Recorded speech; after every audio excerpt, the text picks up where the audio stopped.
नमस्कार, मैं डॉक्टर रुचि सक्सेना, भारतीय विश्वविद्यालय दुर्ग, हिंदी विभाग। आज हम अनुसंधान प्रणाली के अंतर्गत हमने पहले आपको प्रश्नावली बताया, कल अवलोकन प्रणाली बताई। आज हम आपको बताते हैं साक्षात्कार प्रणाली। साक्षात्कार प्रणाली क्या होता है?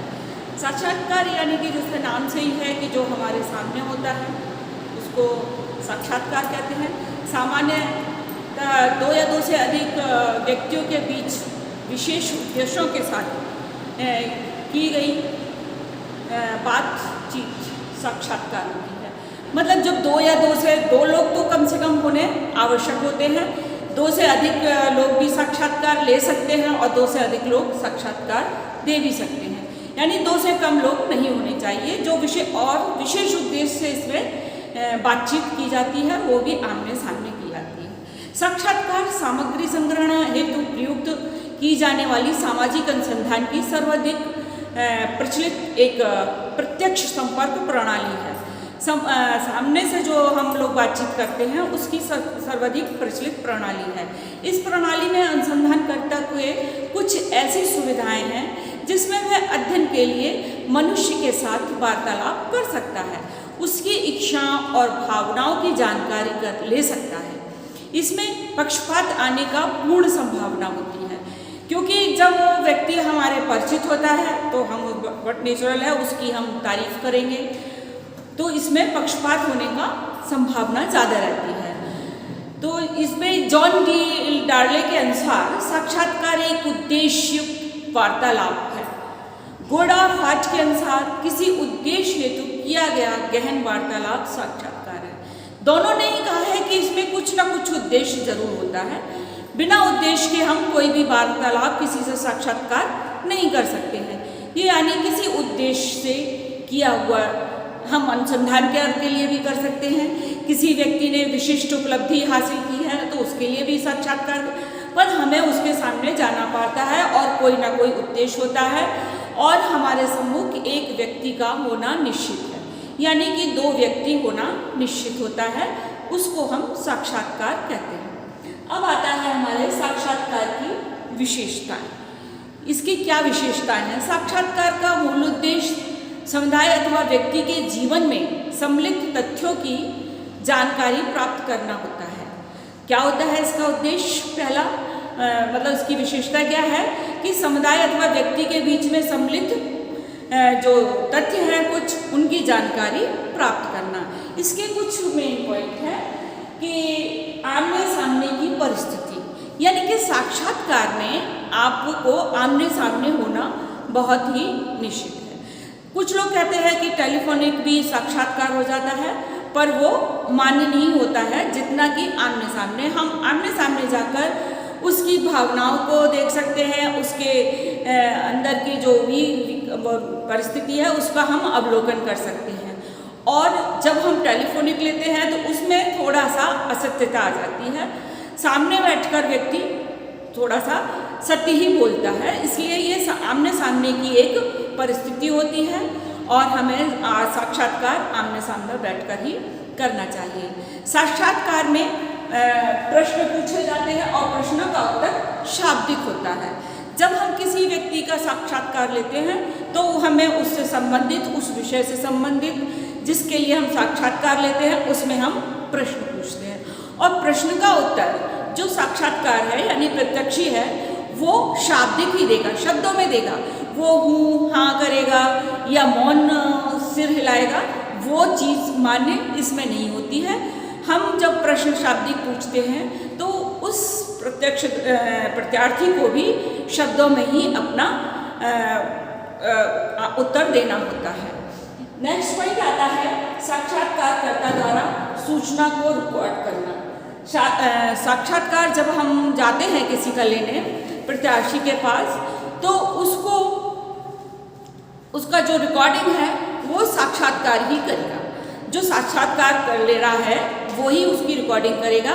प्रत्यार्थी को उस सूचना को रिकॉर्डिंग करने की आवश्यकता नहीं होती है, क्योंकि जब हम लेने जा रहे हैं तो ये सुविधा हम साक्षात्कार मतलब जो ले रहा है वो प्रोवाइड कराता है, ना कि प्रत्यार्थी, और उसकी रिकॉर्डिंग की कॉपी हमें प्रत्यार्थी को देनी पड़ती है। नेक्स्ट पॉइंट आता है हमारा प्रारूप का लचीलापन, जो हम प्रारूप सोच के जाते हैं, अगर हम किसी अपने अनुसंधान के लिए किसी टॉपिक पे उससे साक्षात्कार लेने जा रहे हैं, तो जो प्रारूप होता है उसमें मेरा लचीलापन होता है। हो सकता है कि जो प्रश्न हमने उससे पूछे वो उसका उत्तर ना दे पाए, हो सकता है कि वो प्रश्न वो ज़्यादा दे रहा हो उत्तर उसका, तो हमें उसने की आवश्यकता ना हो, तो हम उसमें से दूसरा प्रश्न भी कर सकते हैं, और जो उत्तर नहीं दे पा रहा है उस प्रश्न को हम हटा भी सकते हैं। और कुछ प्रश्न ऐसे हो जाते हैं कि हमारी बातचीत के दौरान कोई नए प्रश्न हमारे दिमाग में आ जाते हैं जो हमने सोचे नहीं होते हैं, उसके उत्तर से जो हमारे दिमाग में प्रश्न आ जाते हैं हम उनको भी उसमें सम्मिलित कर सकते हैं। यानी कहने का तात्पर्य है कि हम कोई प्रारूप नहीं बनाते हैं कि हम एक प्रश्न पूछेंगे, दो प्रश्न पूछेंगे या तीन प्रश्न पूछेंगे।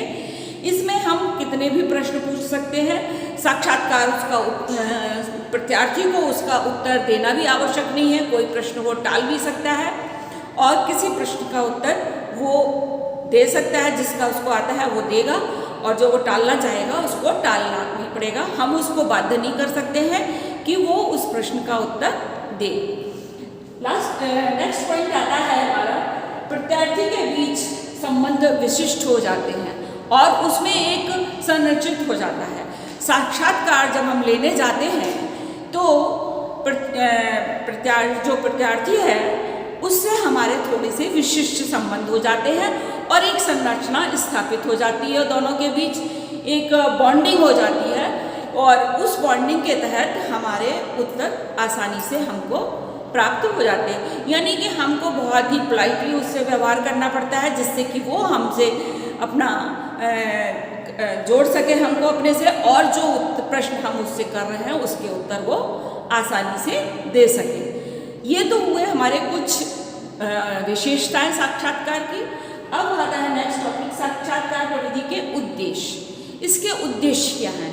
साक्षात्कार प्रविधि के कुछ उद्देश्य हैं जिनको अध्ययन में रखकर ही साक्षात्कार की प्रक्रिया को संपन्न करना चाहिए। ये उद्देश्य इस प्रकार है। पहला उद्देश्य है हमारा प्रत्यक्ष संपर्क स्थापित करके सूचना संकलन करना। साक्षात्कार प्रत्यक्ष संपर्क पर आधारित होता है। इस प्रक्रिया के अंतर्गत जो भी सूचनाएं प्राप्त की जाती हैं प्रत्यक्ष संपर्क के आधार पर प्राप्त की जाती हैं। इसमें साक्षात्कार देने वाला, तो इसमें साक्षात्कार वाला और लेने वाला दोनों एक दूसरे के आमने सामने बैठते हैं और साक्षात्कारता निर्धारित उद्देश्यों से संबंधित प्रश्न साक्षात्कार दाता से पूछता है।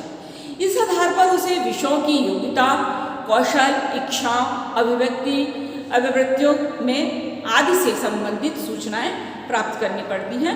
उसके अनुसार जो भी साक्षात्कार देता है, जो दाता है, उसकी योग्यता, उसकी कौशल, उसकी इच्छाएं, उसकी अभिवृत्तियों के आधार पर हमें उससे क्वेश्चन पूछने पड़ते हैं।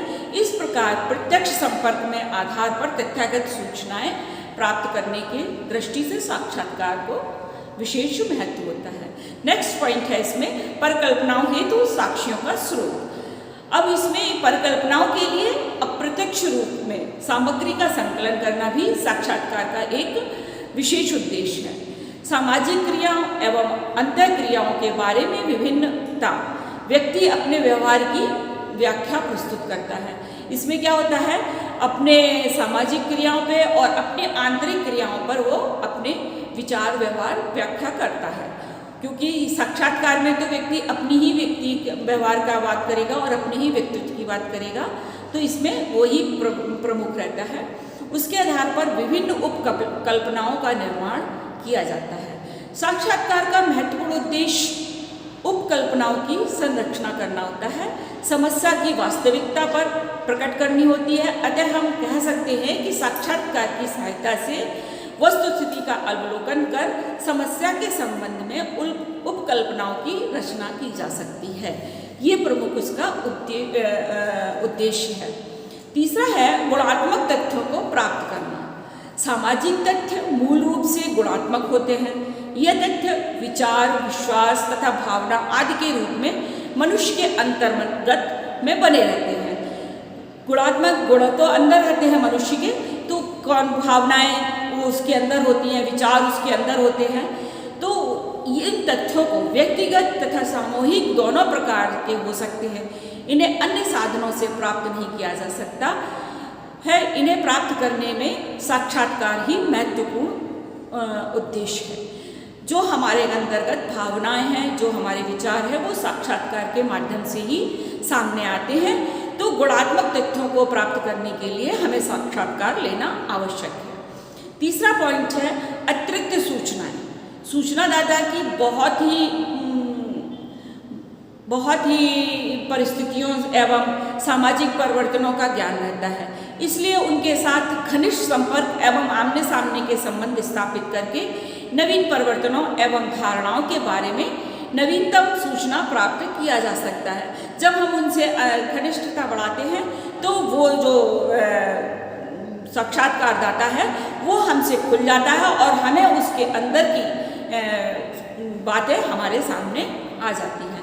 इस प्रकार साक्षात्कार एक आधारभूत उद्देश्य के अतिरिक्त सूचनाओं का संकलन करना है। साक्षात्कार समूह तथा व्यक्ति के पारस्परिक संपर्क की वह क्रमबद्ध प्रणाली है जिसके माध्यम से किसी व्यक्ति के या समुदाय की अपरिचित मूल्यों तथा ज्ञान को प्राप्त हम कर सकते हैं।